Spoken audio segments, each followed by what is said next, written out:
Abramos nuestras Biblias en el Evangelio según San Mateo, capítulo 18, y el tema que quiero compartir con ustedes se titula Un carácter moldeado por Dios. Este es el tema que quiero compartir con ustedes. Y vamos a dar lectura en Mateo capítulo 4, los versículos 18 al 20. En el nombre del Señor, la palabra dice así, lo vamos a leer unidos. ¿Lo tienen? Andando Jesús junto al mar de Galilea, vio a dos hermanos, Simón llamado Pedro y Andrés su hermano, que echaban la red en el mar, porque eran pescadores. Y les dijo: venid en pos de mí, y os haré pescadores de hombres. Ellos entonces, dejando al instante las redes, le siguieron. Oramos a Dios. Padre eterno, en el nombre de Cristo Jesús, agradecemos la bendición y la oportunidad que nos das de congregarnos a tu nombre. Nos gozamos, nos deleitamos en tu presencia, porque tú estás con nosotros. Tú eres el que le da sentido a nuestra vida. Tú eres el que da propósito a nuestra alabanza. Tú eres el que da fortaleza y razón a nuestra oración. Gracias por esto y por todo lo que tú nos das.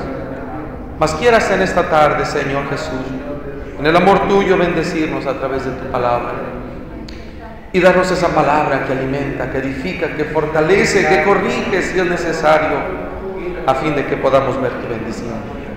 Te lo pedimos en el nombre de Jesús.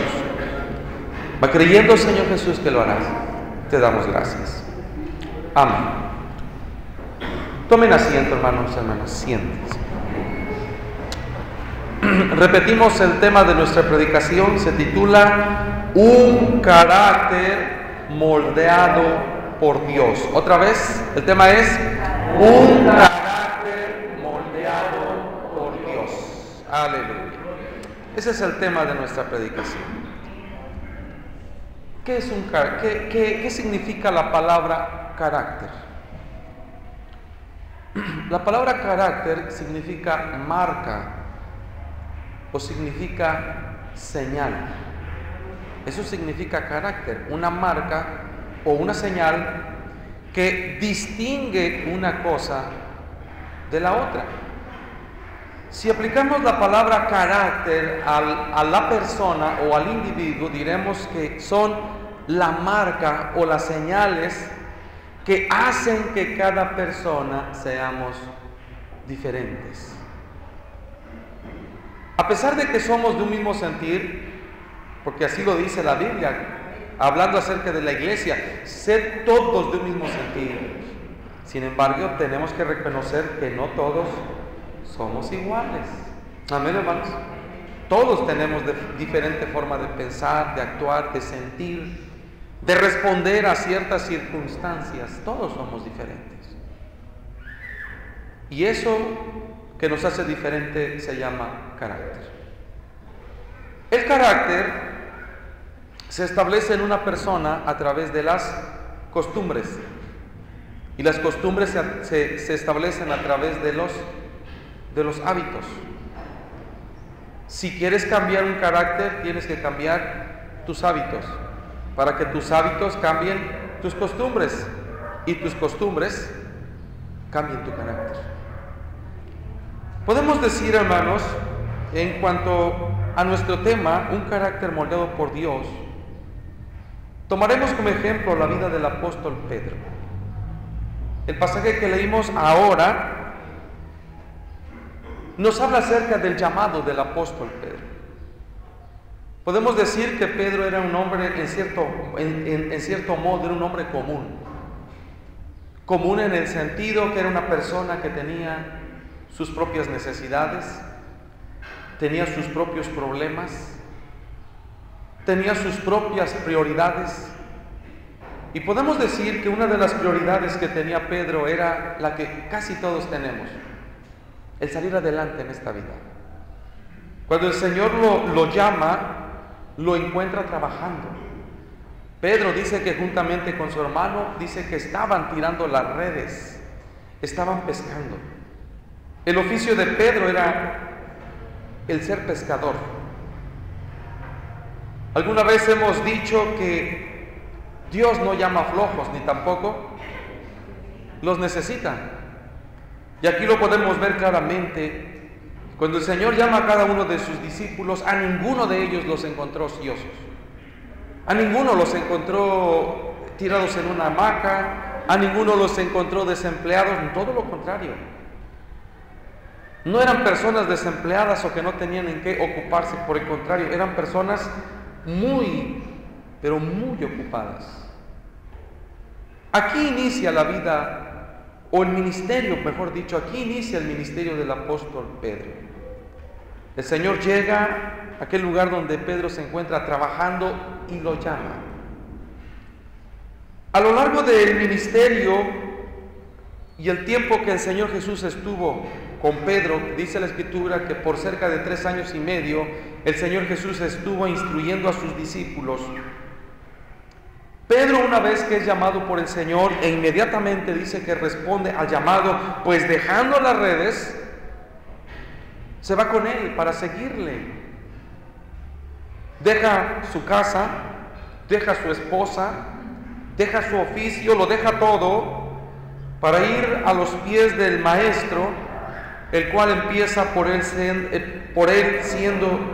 siendo instruido. En este lapso del ministerio del Señor Jesús y de la instrucción de los apóstoles, y entre ellos Pedro vio muchas cosas grandes, cosas gloriosas, que vendrían a significar el fundamento de la fe.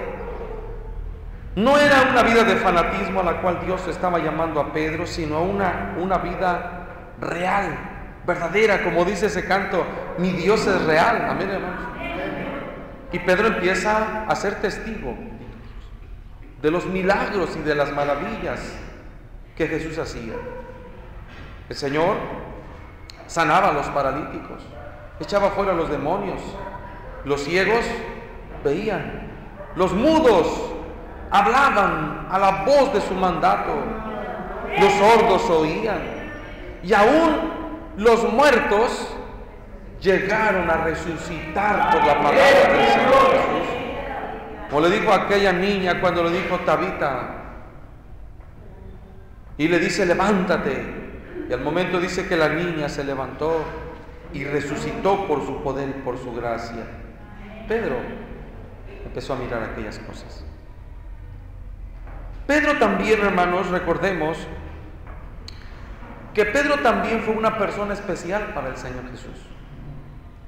Pedro, Juan, fueron uno de los discípulos que pasaron momentos íntimos con el Maestro más que los demás apóstoles. En ocasiones el Señor Jesús se apartaba para orar y llamaba a Pedro, Juan, síganme. Y dice que vemos a lo largo de los evangelios a estos dos discípulos acompañando al Maestro. Iban con él.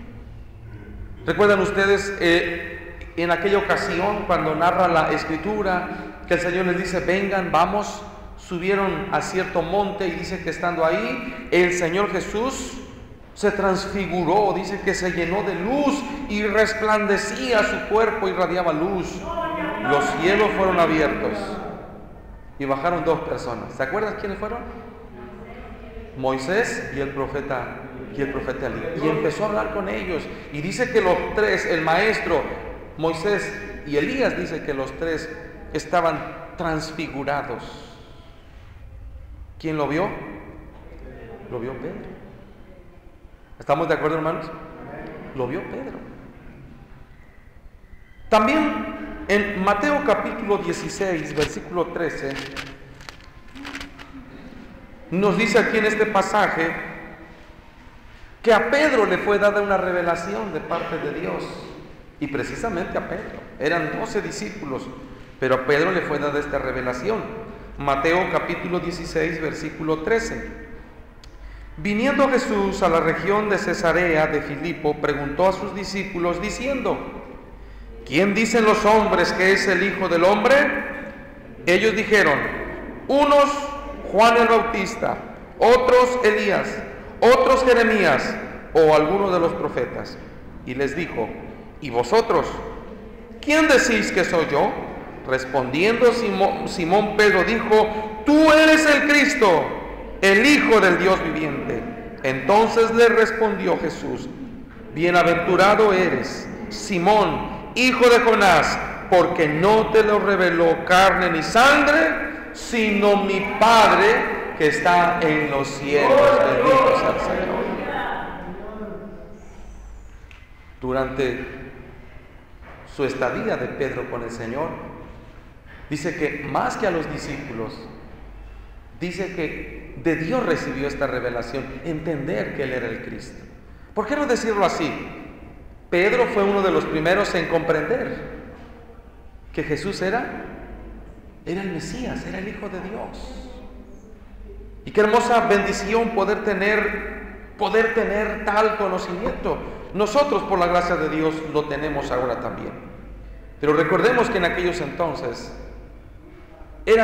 vamos a decirlo así, era Jesús con las primeras personas que tenía contacto con relación a su ministerio. Su predicación estaba iniciando. Y vemos aquí que ya el Espíritu Santo de Dios estaba hablando a los hombres, y podemos decir que Pedro fue uno de los primeros en comprender esto. Podríamos seguir hablando de las virtudes y de las bendiciones que Pedro recibió durante la enseñanza del Señor Jesús. Pero nuestro tema es un carácter moldeado por Dios. Pero tenemos que recordar también, hermanos, que toda persona cuando viene al camino de Dios, todo ser humano cuando escucha la palabra de Dios y se acerca al camino de Dios, no es la persona más perfecta. Y para muestra un botón, lo voy a apretar hoy. ¿Cuántos perfectos hay aquí? Ni de nombre. Digo porque yo estuve en una iglesia donde había un hermano que se llamaba Perfecto y había otro que se llamaba Justo. Así que ¿cuántos justos hay aquí? Y levantaron la mano, se llamaba Justo. ¿Cuántos perfectos hay aquí? Y así, nada más yo, hermano. Así se llamaba, y no porque era, se llamaba. ¿Perfectos hay en la iglesia? No. Tenemos que reconocer que todos somos personas deficientes. Somos personas carentes. ¿Y por qué no decirlo así? En muchos aspectos con relación a nuestro carácter, estamos luchando. Cada día tenemos que llevar a cabo esa lucha de someter la carne, de someter nuestros impulsos, de mantener nuestra boquita cerrada a veces, ¿verdad? A veces la esposa tiene que decir: quieto, tranquilo. Dalai, decía un hermano, Dalai, cuenta hasta 10, ya conté hasta 10, pues ahora hasta 100, tranquilo, no te sulfures. Porque es parte de nuestro carácter. Somos humanos. Y muchas veces, si hay algo que tenemos problemas con nuestro carácter, Pedro era una de esas personas comunes que tenía problemas con su carácter, y sobre todo el que más problemas tenía con el carácter de Pedro era el Señor Jesús. Amén, hermanos. Sí, él era el que más problemas tenía. ¿Por qué? El problema estaba en que el Señor Jesús había llamado a 12 discípulos con la finalidad de prepararlos, y cuando Él muriera, ellos iban a ser sus sucesores, sus representantes, iban a ser sus enviados.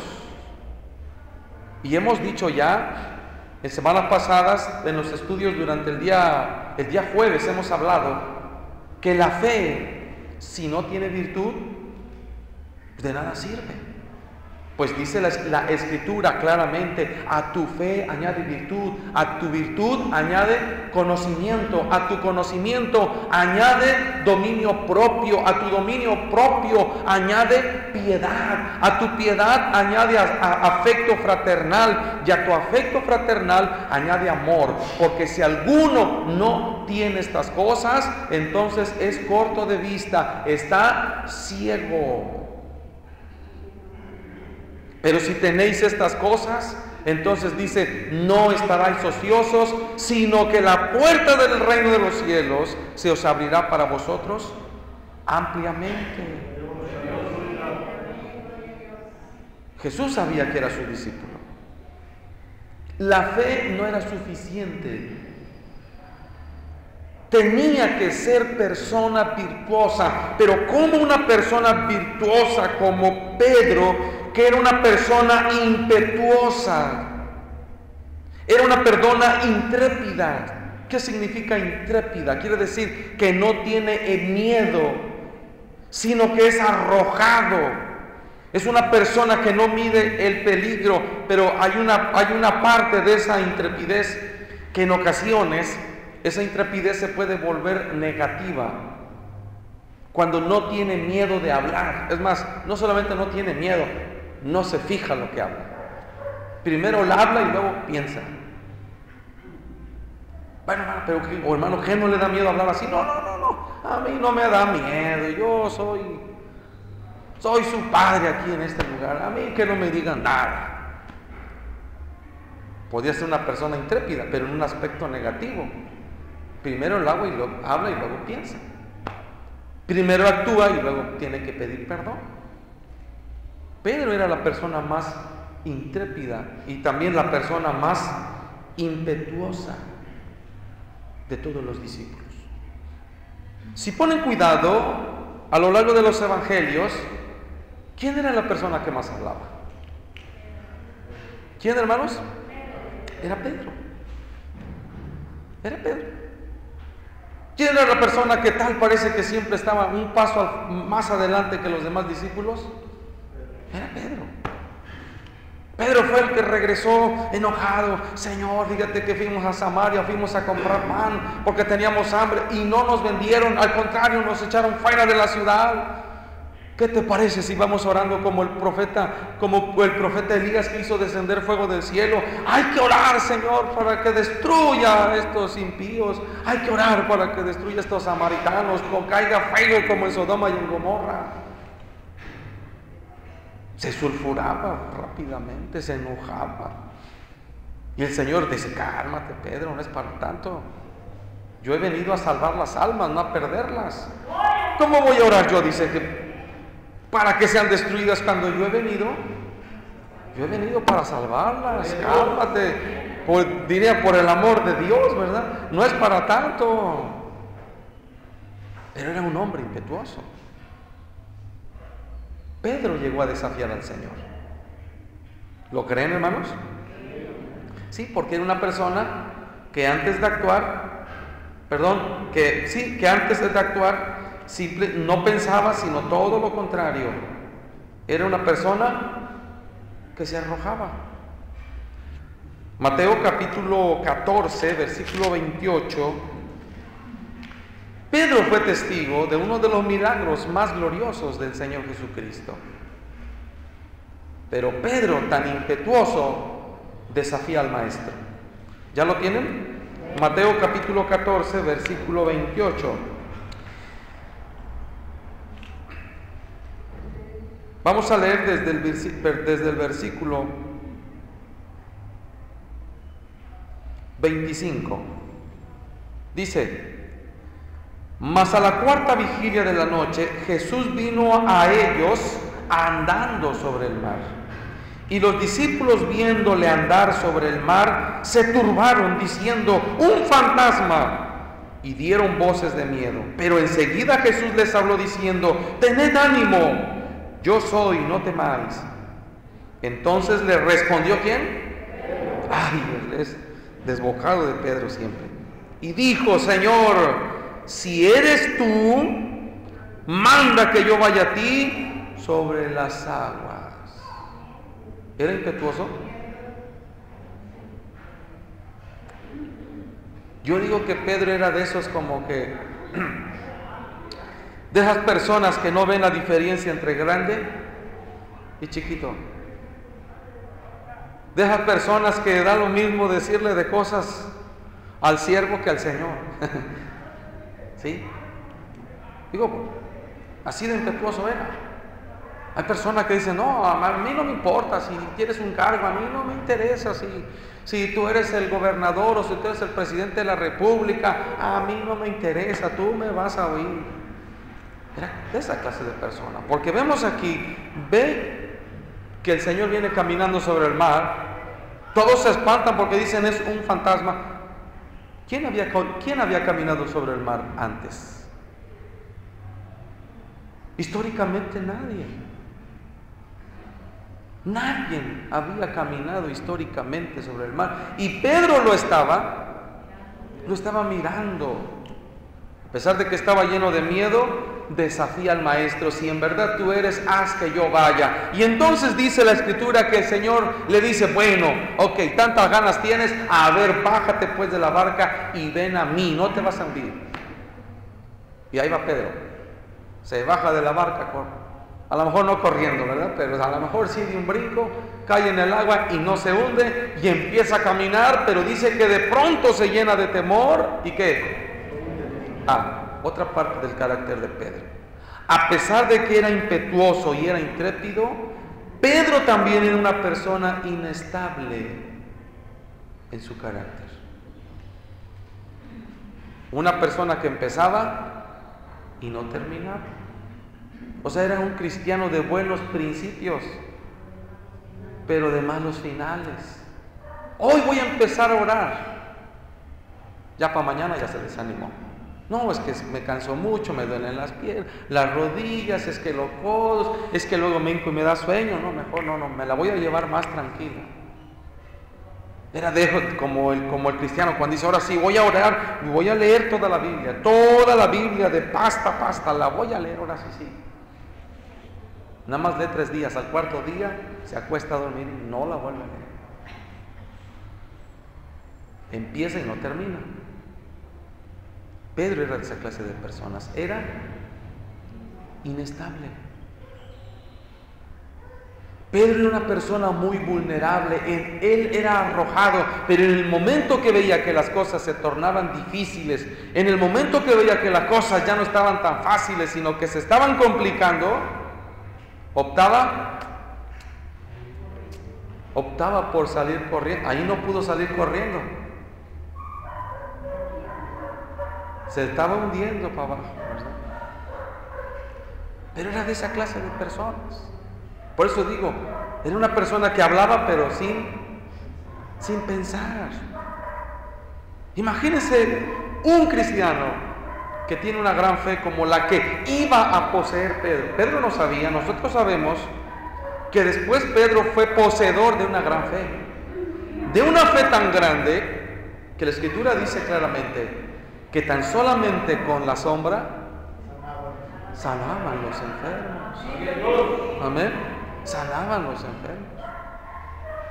Iba a ser el poseedor de una gran fe. Pero una persona inestable, dice Santiago: hombre, quien quiera que tú seas, no pienses que recibirás bendición alguna, porque el hombre de doble ánimo será inestable en todos sus caminos. Quiere decir entonces que Pedro era una persona inestable.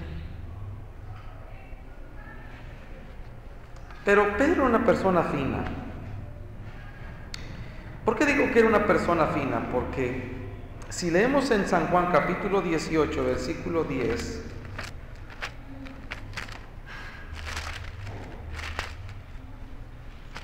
en San Juan capítulo 18, versículo 10, vamos a ver otra característica del carácter de Pedro. ¿Ya lo tienen? Dice, está hablando, este pasaje está situado en la aprehensión, en el momento en que Cristo es aprehendido. Ya tienen ahí a los soldados romanos, aprenden ya el Señor, quizá ya lo tiene uno de un brazo, el otro ya lo tiene del otro brazo, ya están quizá atándole las manos para llevárselo, Y entonces Pedro actúa así. Entonces Simón Pedro, que tenía una espada, ¿qué hizo? La desenvainó e hirió al siervo del sumo sacerdote y le cortó la oreja derecha, y el siervo se llamaba Malco. Era una persona fina, ¿verdad? Porque algunos dicen, no hermano, es que tiene el carácter fuerte. No le vaya a decir nada. No hay que decirle nada porque tiene un carácter muy fuerte. No se le puede decir nada porque luego se pone iracundo, porque luego se enoja, porque luego se pone agresivo. No, hermano. No lo amarran por bravo, ¿verdad?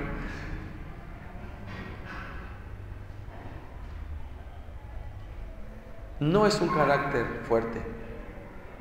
Es un carácter feo, porque la Biblia dice que un carácter fuerte es aquel, dice, porque ¿quién es el hombre fuerte? ¿Aquel que solo va y conquista una ciudad? ¿O aquel que tiene la capacidad de dominarse a sí mismo? ¿Quién? Proverbios dice que es más fácil que tú vayas y que te pelees con 10 hombres para que demuestres que eres fuerte, o que venga un hombre, o bueno, que venga una mujer y te pegue y tú te aguantes las ganas. ¿Quién sería más fuerte? Pues el que domina sus caracteres, el que domina sus impulsos.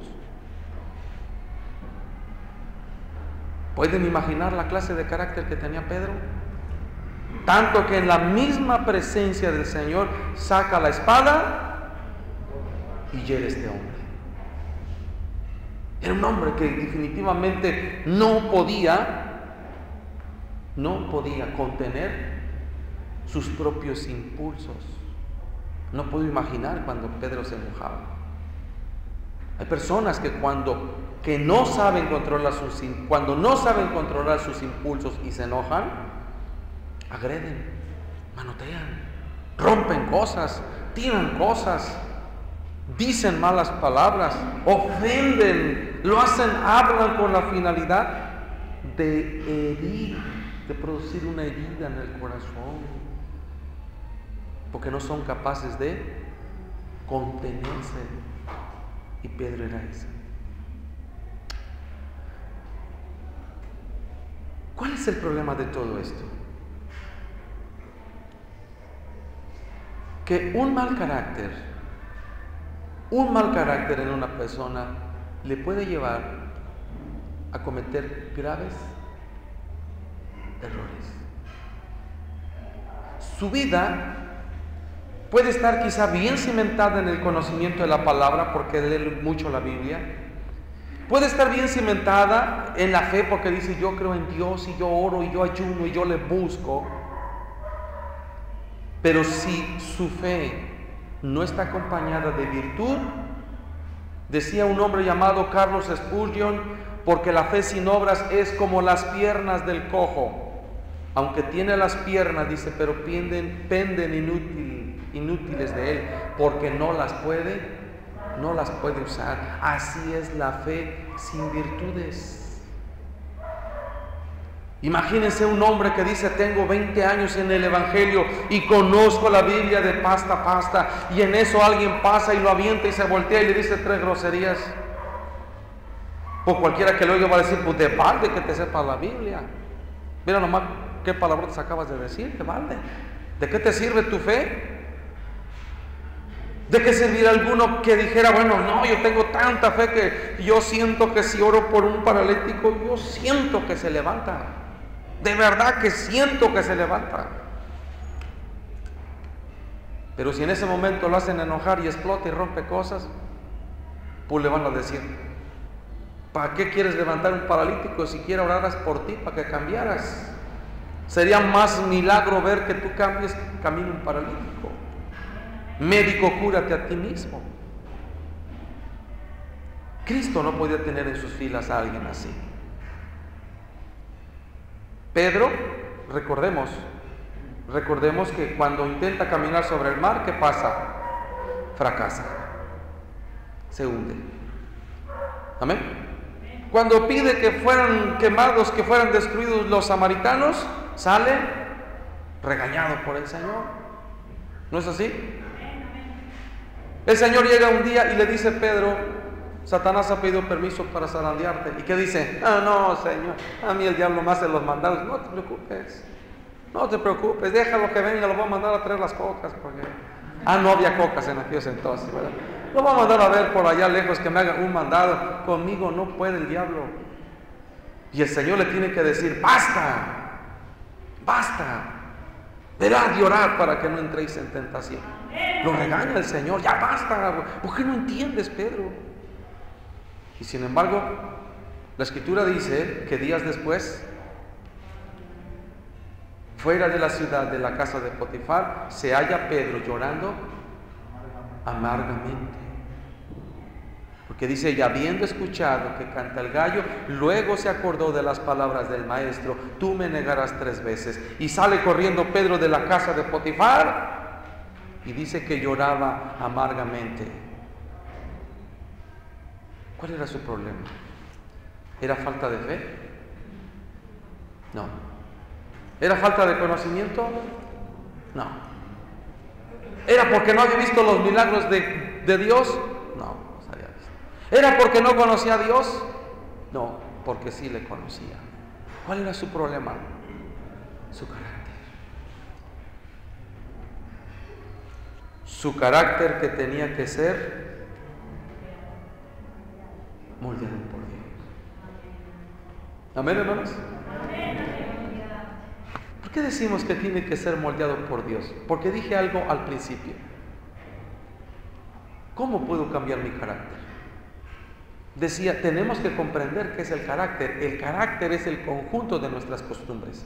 ¿Y qué son las costumbres? El conjunto de nuestros hábitos.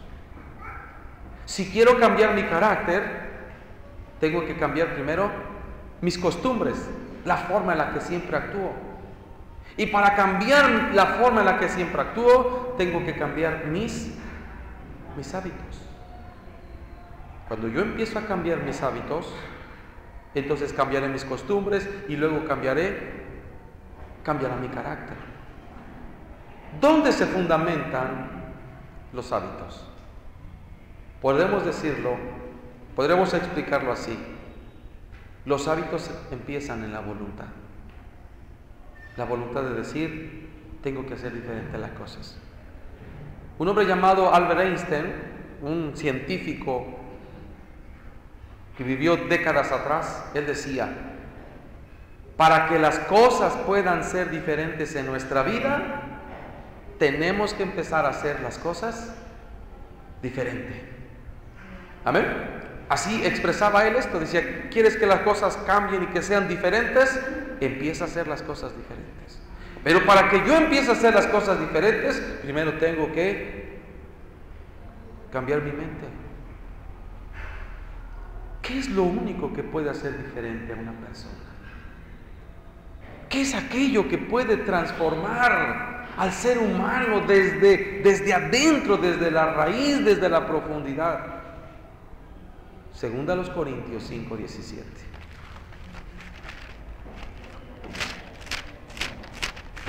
Dice estas palabras, segunda a los Corintios 5:17, un pasaje que conocen, pero que hoy lo vamos a mencionar. Y dice: de modo que si alguno está en Cristo, nueva criatura es. Las cosas viejas pasaron, he aquí, todas son hechas nuevas. Bendito sea el Señor.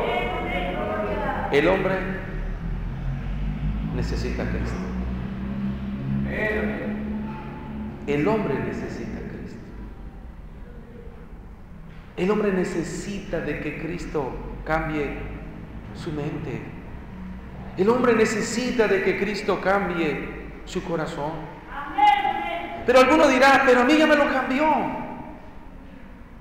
Yo ya creí hace 5, 10, 15, 20 años, y hace 20 años Cristo me cambió y ahora tengo problemas con mi carácter. ¿Tengo que ir y volver a nacer de nuevo? No. Dice Tito, lo que necesitan nada más es ir a la fábrica de la renovación. Renovados en el Espíritu Santo. La Escritura, ¿qué significa renovar? hacer nuevo una cosa vieja. Por eso dice Pablo, deja tu vieja manera de vivir y renuévate según el nuevo hombre que fue creado a la imagen de Dios. Deja tu vieja manera de vivir y renuévate en la vida nueva que es en Cristo. Ok. Mientras que el que no conoce a Cristo necesita de Cristo para que cambie su corazón y su mente, la Escritura dice que el creyente, una vez que se ha envejecido y nuevamente han vuelto las cosas viejas del pasado, dice que tenemos que ir a Cristo para ser renovados. Amén. Nada más que hay un problema. Hay un pequeño problema. El pequeño problema es que para que Cristo haga ese cambio en nosotros, nos tiene que hacer algo que nos va a doler. Poquito, pero nos va a doler. Recordemos que para que Pedro dejara de negar al Señor, pasó algo. Algo pasó. Cuando Pedro negó la tercera vez al Maestro, ya habiéndoselo declarado el Señor, para que se pudiera arrepentir Pedro, pasó algo. ¿Se acuerdan qué pasó? ¿Qué pasó? Dice que le negó la tercera vez y volteó. Y en ese momento, la mirada de Pedro se encontró con la mirada de Cristo. Y seguramente que Cristo quizá estaba ahí en un poste a medio de la casa de Potifar, en el centro del patio, y en ese momento la mirada de Cristo le estaba observando, y Pedro se voltea y le da cuenta que Cristo le estaba mirando. Esa mirada debió de haberle llegado hasta lo más profundo de sus entrañas, de su corazón. Debió de haberlo confrontado con lo que era realmente. Quizá Pedro decía, soy fuerte, soy grande, nadie puede conmigo, yo estoy en contra de todos y a la vez nadie me gana. Pero en ese momento, Cristo confronta a Pedro consigo mismo y le dice, tú no eres nadie. Tú realmente lo que eres, date cuenta, eres una persona que me ofende, eres una persona que ofende a los demás. Es una persona que agravia a los demás, eres una persona que humillas, eres una persona que denigras, pero sobre todo, eso no me agrada de lo que tú haces. Aquella mirada profunda lo redarguye. Como dice, utiliza la palabra, posteriormente Pedro utiliza esta palabra, lo compunge. Quiere decir que lo sume en una profunda tristeza, para hacerlo llevar al arrepentimiento. Arrepentimiento significa el abandono del pecado. En ese momento Pedro seguramente debió de haber examinado su vida y por un instante pasó todo lo que había hecho, sus errores, su conducta y que había ofendido al Señor. Y en ese momento se quebranta y seguramente Pedro, pues dice la Escritura que lloraba amargamente arrepentido. Se arrepiente. O sea, en ese momento reconoce que había faltado a Dios. Y la segunda parte del arrepentimiento, del significado de arrepentimiento, significa volverse a Dios. Y en ese momento decide, Señor, no quiero ser la misma persona. Quiero ser diferente. Señor, quiero ser diferente, ten misericordia. Y se vuelve a Dios. Pedro entra en un proceso profundo y doloroso. ¿Por qué? Recordemos que a partir de ahí Pedro sale huyendo. Crucifican al Maestro y Pedro juntamente con los demás discípulos le estaba viendo de lejos. ¿Así es? Viendo de lejos. El maestro muere, resucita. ¿Pedro lo cree? No lo cree. ¿Por qué no lo cree? Porque era parte de ese proceso.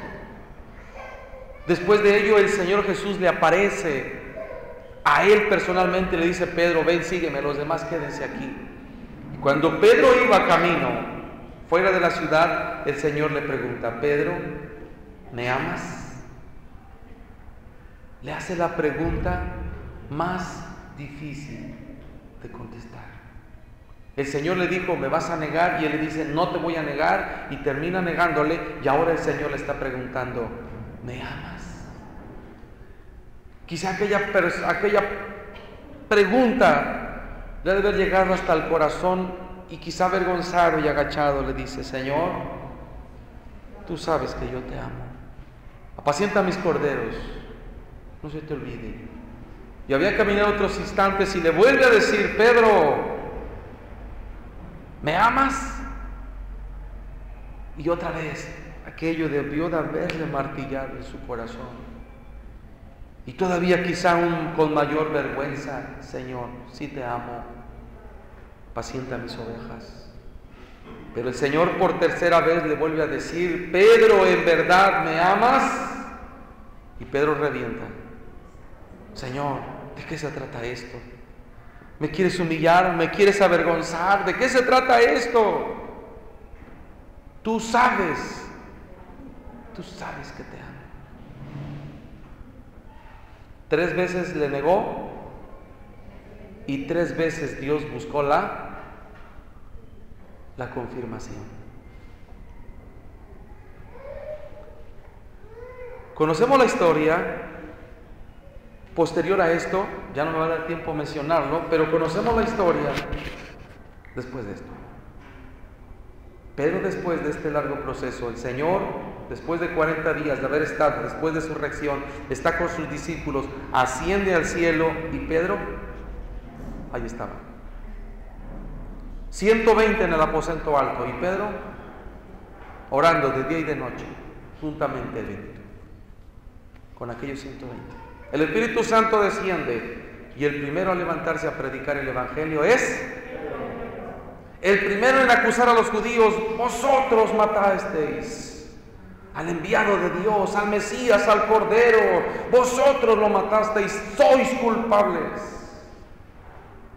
Ahora, aquel impulso, aquella ímpetu está siendo dirigida por Dios, no para agredir, no para ofender, sino esa ímpetu se ve claramente manifestada en la predicación del Evangelio. Esa ímpetu se convierte en un ferviente deseo de predicación, en una predicación madura. Recibe una de las fe más grandes que tuvieron los discípulos. Sana a un paralítico en la puerta de la Hermosa, pero no del templo de Jerusalén, ¿verdad? Se llamaba también la Hermosa. Encuentra un paralítico, lo sana. Pedro se convierte en el, ¿por qué no decirlo así?, en el pastor de la iglesia en Jerusalén. En Hechos 5:17 dice que Pedro es perseguido y le ordenan los principales: queremos que no prediques más en el nombre de Jesús. Y él les dice: juzguen ustedes. ¿A quién tenemos que agradar primero? ¿A quién tenemos que obedecer? ¿A Dios o a los hombres? Porque si vosotros decís que a los hombres, no les vamos a obedecer. Y si dicen que a Dios, pues bien hacéis, porque es lo que vamos a hacer. Y les ordenaron diciendo: no vuelvan a predicar, porque la próxima vez que vuelvan a predicar los vamos a encarcelar, los vamos a castigar. Pero ellos, saliendo de la cárcel, corrieron a la plaza. ¿A qué? Predicar el Evangelio. Los vuelven a tomar, los vuelven a encarcelar, y esta vez dice que los azotan. ¿Y qué hace Pedro? ¿Se echó para atrás? No me echo para atrás. Lo encarcelan, hasta un ángel del Señor va a sacarlo. Y la Escritura dice que al siguiente día llegan los guardias de la cárcel y le dicen: Señor, con la novedad de que Pedro se escapó de la cárcel. ¿Cómo se escapó? Pues no sabemos, Señor. Estaban las cadenas, los candados, todo estaba puesto, Señor. Estaban cerradas las rejas y no está Pedro. Pues ¿dónde está Pedro? Y lo oyen en la plaza. Está predicando el mensaje del Evangelio. Lo más hermoso de esta historia termina con la muerte del apóstol Pedro. Hay una anécdota que se habla acerca de la vida del apóstol Pedro, donde dice que un día antes de su muerte llega un hermano a la casa donde Pedro estaba y le dice: hermano Pedro, vienen para buscarte, vienen una guardia de soldados, han descubierto que estás aquí y ahora vienen para tomarte y para llevarte y encarcelarte y después matarte. Hermano Pedro, tienes tiempo, huye, escapa por tu vida. Y al momento se para Pedro y se echa a correr. Aprovechando la oscuridad de la noche, atraviesa la ciudad y ya cuando iba saliendo de las puertas de la ciudad, ve mirar al maestro. Y Pedro lo reconoce y le dice: maestro, pero el maestro no se detiene. Y entonces se regresa Pedro atrás de él y le dice: ¿a dónde vas, maestro? Y le dice el maestro: voy a morir nuevamente en Jerusalén. Y en eso cuenta la anécdota que desaparece de los ojos del apóstol Pedro. Pedro, que tenía la idea de huir, entonces comprende que había llegado su hora. Ya le había negado una vez. Y él comprende, dice: si me voy, es como negarle por segunda vez. Y entonces regresa con los hermanos, y los hermanos asustados: hermano Pedro, ¿por qué no te has ido? Dice: no, el Señor hoy me ha hablado. ¿Cómo he de actuar cobardemente con mi Señor? Mañana voy a morir. Y la historia cuenta que efectivamente al siguiente día, después de haber sido tomado, encarcelado y juzgado, Pedro fue crucificado. Y por cierto, pidió y dijo: no es digno que un discípulo muera como su maestro. Mi maestro ciertamente murió crucificado. Si he de morir crucificado, que muera de cabeza.